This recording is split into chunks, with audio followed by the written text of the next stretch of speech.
Em primeiro lugar, boa tarde. É bom para mim estar aqui nesta tarde. Eu creio que é a primeira vez que entro na igreja aqui, da Feminino, já tinha visto muitas vezes fora e por isso sinto-me privilegiado de estar nesta casa. Em primeiro lugar, dizer o meu propósito principal nesta tarde, de estar aqui, é resgatar o meu tio Silas para voltar a ser batista como ele era antigamente. E acabar por revelar aquilo que o meu tio bem civilizadamente fez por não dizer, mas de facto eu sou filho da irmã dele e o meu tio Silas cresceu numa, como diria o meu avô, numa fiel igreja batista e hoje em dia é presbiteriana, e por isso é como se o fantasma do meu avô me tivesse dito esta noite: vai lá e traz o tio Silas de volta.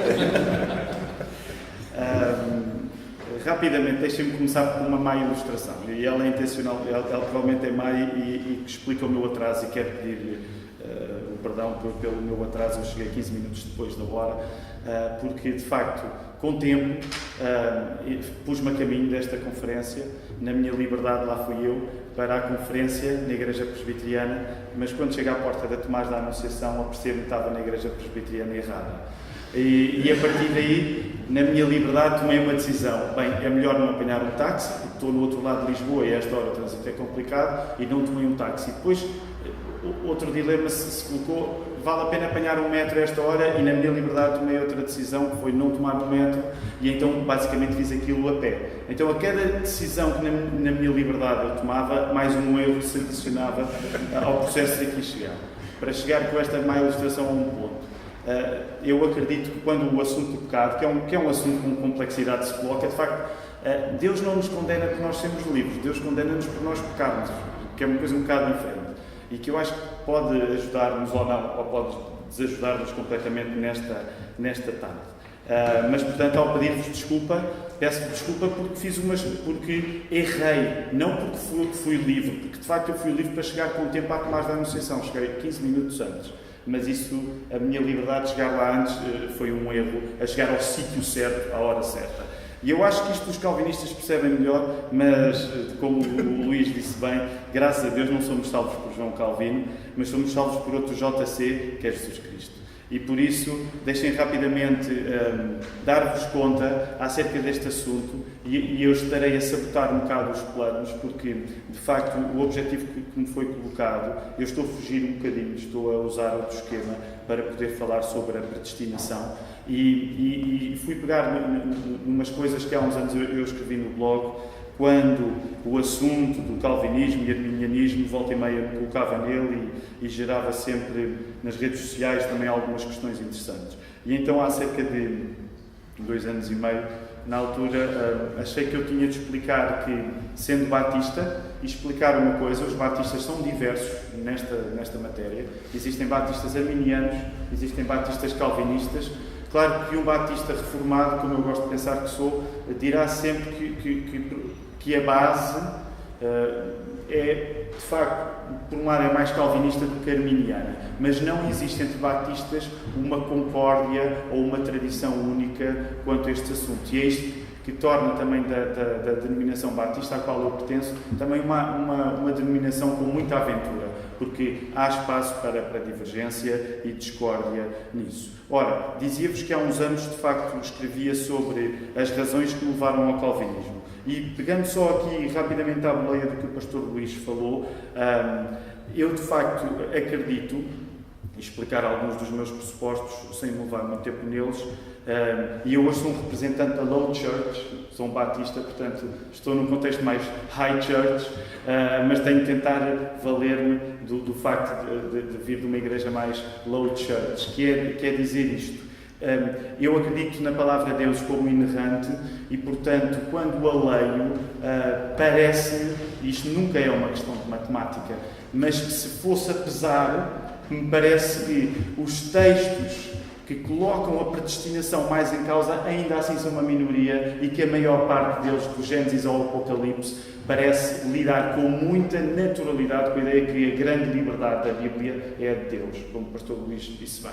Daí que me parece um bocado desnecessário estar a pegar em textos bíblicos nesta tarde para falar da minha convicção calvinista. E, portanto, há algum do meu processo de me tornar calvinista, há razões que são essencialmente as razões bíblicas, de acreditar que a Bíblia é a palavra de Deus, sem erro, sem falha, e, portanto, tentar compreender o que é que isso quer dizer na minha vida e, portanto, de retirar daí conclusões. Mas eu acho que há boas razões não bíblicas para tornar alguém calvinista. E era essas que eu queria dar. São 7. Podiam ser mais, mas eu conto 7. 7 razões que me tornaram calvinista e nenhuma delas é uma razão bíblica. Estas, as que eu vou partilhar. A primeira é de um filósofo, e provavelmente o pastor Paulo até poderá vai falar melhor sobre este assunto de filosofia.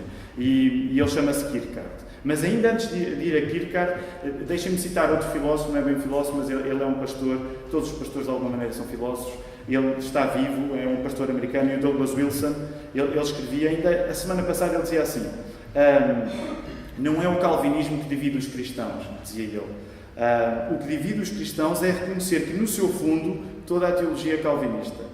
Uns reconhecem e são calvinistas, os outros ainda não reconhecem e por isso não são calvinistas. O que é que ele dizia, o Douglas Wilson? A lógica dele, quando dizia isto, era esta. A partir do momento em que se reconhece que o mundo está cheio de maldade, e eu acho que todos nós conseguimos reconhecer isso, não é? Um avião que cai porque alguém que se fecha lá dentro manda aquilo para baixo, é a experiência concreta da maldade.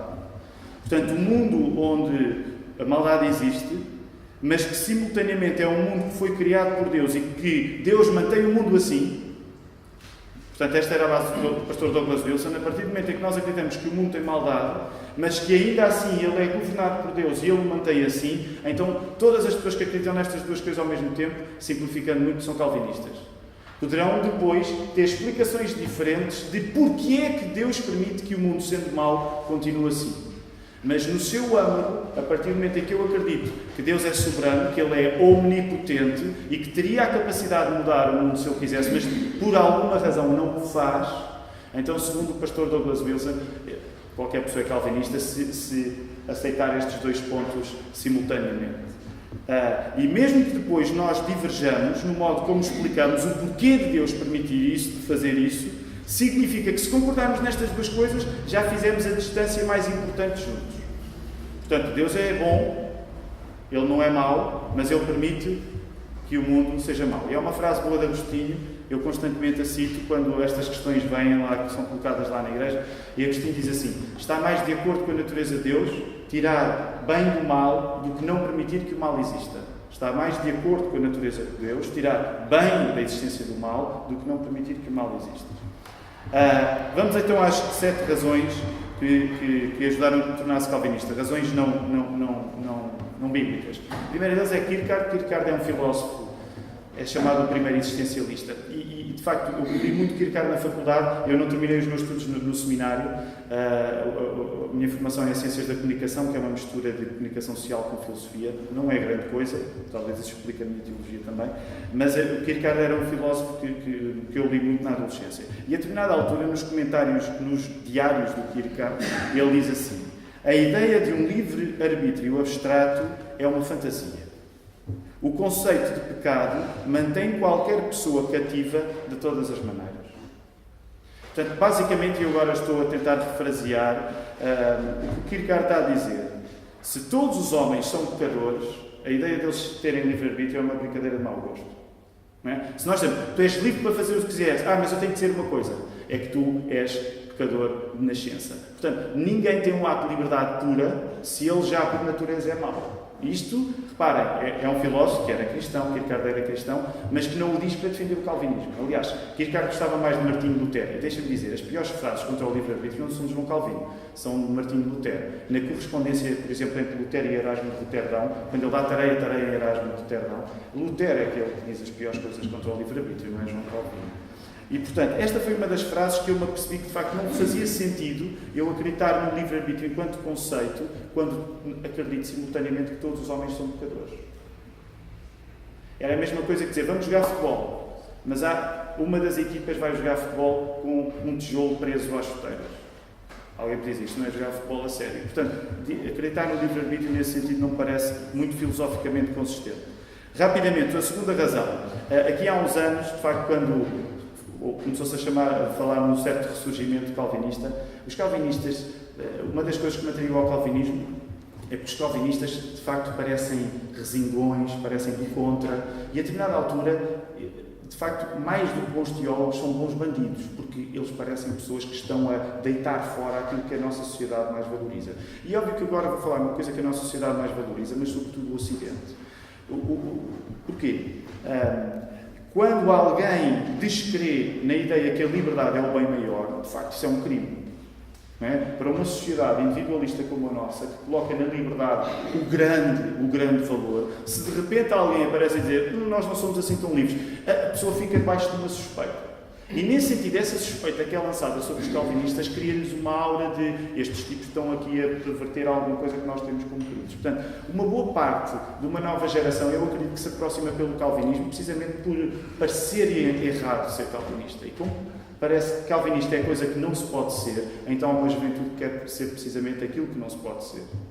E não deixa de ser curioso isto, quando o pastor Luís diz que os calvinistas são os primeiros hoje com mais dificuldade em acreditar no que Calvino defendia. Talvez seja isso também uma das coisas que me levou a aproximar do calvinismo. E eu aqui não estou a ser muito rápido, o livre-arbítrio parece-me demasiado raso para explicar um mundo que não é simples. O livre-arbítrio parece demasiado raso para explicar um mundo que não é simples. Eu acho que torna a teologia demasiado burocrática, torna a santidade chata, espalma a teologia e, nesse sentido, torna-se rarefeito, porque rouba o oxigênio. A pessoa que, de facto, acredita que a sua vida depende das suas livres escolhas, de alguma maneira, a cada manhã é chamada a reinventar a pólvora, ou reinventar a roda, se quisermos. E a esse nível, permitam-me, eu sei que isto são tudo especulações, mas quando o ar é rarefeito, a nossa inspiração não é muita. E claro, esta é uma opinião minha, ela é completamente debatível. Os grandes poetas geralmente não acreditam no livre-arbítrio, e isso não deixa de ser interessante. Eu não conheço muitos poetas arminianos em Portugal. Também não conheço muitos calvinistas, porque há poucos calvinistas, mas parece-me ainda assim, se formos para o mundo contá-los, provavelmente eles são mais calvinistas. Quarta razão. As melhores histórias de amor não são histórias de escolha, mas são histórias de rendição. E permitam-me este exemplo. Eu via muita televisão quando era miúdo, os meus pais deixavam-me ver muita televisão, um erro que eu estou a tentar corrigir com os meus filhos. E uma das séries que dava e que me encantava era uma série chamada Modelo Detetive. Não sei se lembram, Modelo Detetive. O Bruce Willis e Sybil Shepherd. E ela era modelo, ele era detetive. Eu sei que não é muito erudito dizer isso numa igreja presbiteriana, mas alguns irmãos estão a sentir, portanto, viu o modelo detetive também. Ora, no modelo detetive, aquilo gera-se um romance entre este detetive e ela, que é modelo. E o que acontece é que eles passavam a vida a discutir. E eles tinham 2 escritórios, porque eles tinham uma agência de detetives, e acabava sempre a discussão e com as portas a bater. Eu era miúdo, não percebia muito do amor, mas comecei a perceber que havia um lado de estrondo no amor, que era uma coisa que eu não percebia. Ora, eu quero levar isto um bocadinho mais avante e dizer isso. Quando nós olhamos para as melhores histórias de amor, elas não são histórias de escolha, elas são histórias onde geralmente há um amante que se rende ao outro. E isso o calvinismo defende melhor. Não no sentido em que as pessoas se escolhem uma à outra, mas no sentido em que há um amante que se escolhe, que se rende à persistência do outro. E eu acho que a esse nível o calvinismo faz mais justiça, que as histórias de amor são histórias de rendição. Permitam, como conhecem o síndrome de Estocolmo, o síndrome de Estocolmo é aquilo que hoje em dia se fala quando alguém é raptado por alguém e ao final de algum tempo acaba por desenvolver uma relação de afeto pela pessoa que o raptou. E nesse sentido, o calvinismo tem alguma coisa de síndrome de Estocolmo. Deus já decidiu, Ele leva-nos, nós podemos até ir relutantes. C.S. Lewis, quando se converteu, dizia que era o convertido mais relutante de toda a Inglaterra, mas nessa relutância é que eu acho que começam as grandes histórias de amor. Estou quase a terminar. Bem, quinta razão. O calvinismo não é uma invenção de João Calvino. Aliás, provavelmente Calvino revolve-se no túmulo de cada vez que ouve a expressão calvinismo.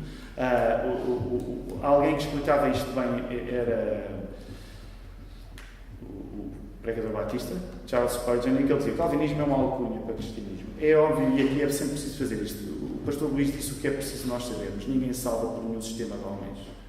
Ninguém salva por ter a doutrina certa. Mas nesse sentido o Spurgeon dizia: calvinismo é uma alcunha para aquilo que nós acreditamos que é o que o Evangelho afirma. Portanto, João Calvino de modo nenhum inventou o calvinismo. Sexta, penúltima razão: as pessoas que geralmente odeiam o calvinismo não têm sentido de humor. Agora, podem dizer, olha que eu já conheci muitos calvinistas com pouco sentido de humor. É provável. Mas o que eu diria, e eu não quero estender muito aqui nesta tese, mas deixem-me dizer assim, uma das coisas que eu acho que o sentido de humor traz é um bom sentido de arquitetura também. Ora, o que é que o sentido de humor geralmente faz? Ele brinca com a proporção das coisas. Ou seja, quando nós nos rimos de alguma coisa, não é o facto de nós rirmos de alguma coisa ou de acharmos beleza em alguma coisa que nos alimenta. Qualquer riso ou qualquer beleza tem, por definição, um lado de inutilidade. No entanto, quando se brinca com a verdade ou com a beleza e quando se mexe isto em termos de proporcionalidade, nós somos chamados para, de repente, porque há um novo jogo com a proporção dos factos, nós somos chamados para revalidar a beleza que damos às coisas. Tentar explicar isto de uma maneira um pouco mais simples. Deixem-me dizer, se calhar não é a melhor ilustração, mas é como surge. Por exemplo, na segunda-feira, o tempo estava a ficar bom, depois ficou mal outra vez, não é? Mas na segunda-feira, eu vivo em Oeiras, Oeiras é perto do mar, mas eu não vejo o mar da minha casa. O meu cunhado vive na minha rua, consegue ver o mar, eu não estou no primeiro andar. Mas, por exemplo, uma das coisas que aconteceu, no topo do poste de eletricidade, de repente pousa uma gaivota. E o pousar da gaivota naquele poste de eletricidade, aquilo fez-me ganhar o dia. Porque é uma vista, uma gaivota em cima de um poste de eletricidade não tem uma beleza por aí além. Mas é que de repente eu sou relembrado que o mar está logo ali, mesmo quando eu não o consigo ver. E é como se a minha própria noção de distância que eu tenho das coisas fosse trocada para que eu me lembrasse de uma coisa que é verdadeira e que é bonita. Ora, onde é que eu quero chegar com isto? Há um determinado sentido de humor que eu acho que um calvinista tem mais capacidade de ver quando ele se apercebe que a dimensão de Deus é tão maior do que a nossa, que, como o Silas dizia com razão, nós pensarmos que o nosso sistema humano é capaz de abarcar isto é uma tolice que só nos pode fazer rir. E nesse sentido, o espaço que é dado ao mistério no calvinismo, eu acho que sucede. Deixem-me dizer isto rapidamente. Eu não sou calvinista por achar que o calvinismo explica melhor as coisas. Eu sou calvinista porque acho que o calvinismo faz melhor justiça às coisas que não têm explicação. Então são duas formas completamente diferentes de lá irmos. As questões ficam todas por aberto. De facto, os discursos, os regateios com Deus na Bíblia, como é que se explicam? Não se explicam. A Bíblia dá-nos. Nós temos de lidar com eles. Agora, nas outras coisas que a Bíblia explica, nós conseguimos tirar algumas conclusões também. Último ponto, e eu provavelmente já levei mais tempo que foi dado. Estou no tempo ainda, já passei. Mas rapidamente, último ponto. E este acaba por ser uma razão bíblica, o último. No sentido em que a oração não é uma declaração de independência. E rapidamente dizer duas coisas em relação a isto.